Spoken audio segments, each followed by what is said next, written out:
আসসালামু আলাইকুম। যারা নতুন কিভাবে স্ক্রিন শেয়ার করতে হয় জানেন না, তারা আমার এই ভিডিওটি দেখুন কিভাবে স্ক্রিন শেয়ার করতে হয়। কারণ আপনি যদি সেলফে কাজ করেন, আপনাকে অল টাইম স্ক্রিন শেয়ার দিতে হবে লিডারের সাথে কথা বলার জন্য, আমার সাথে কথা বলার জন্য। তো কল দেওয়ার জন্য আপনি সর্বপ্রথম দেখেন আমি আমার মেসেঞ্জারে চলে আসলাম, তারপর আমি একটা নাম্বারকে কল দিব। তো নাম্বারকে কল দেওয়ার জন্য এই নাম্বারটার উপরে ট্যাপ করলাম। দেখেন নাম্বারটার উপর ট্যাপ করলাম, তারপর আমি কল দিলাম। আপনি এভাবে কল দিবেন। কল দেওয়ার পরে কল রিসিভ করবেন। তারপরে দেখতে পাচ্ছেন আপনারা এই প্রথম আমার লাল চিহ্ন, তারপর একটা হেডফোন, তারপর মাঝখানে এই যে আমি মার্ক করে দিলাম, এখানে ক্লিক করবেন।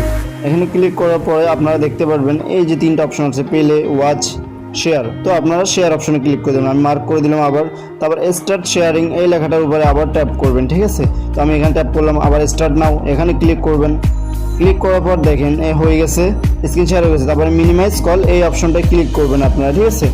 এখানে ক্লিক করে তারপর মাঝখান থেকে বের হয়ে আপনি যেটা করবেন আমরা এখন ওইটা দেখতে পারবো, বা আমি যেটা করি আপনারা ওভাবে দেখতে পারবেন, ঠিক আছে। এভাবে আপনারা স্ক্রিন শেয়ার করবেন। আর আমার ইউটিউব চ্যানেলটা অবশ্যই সাবস্ক্রাইব করে রাখবেন।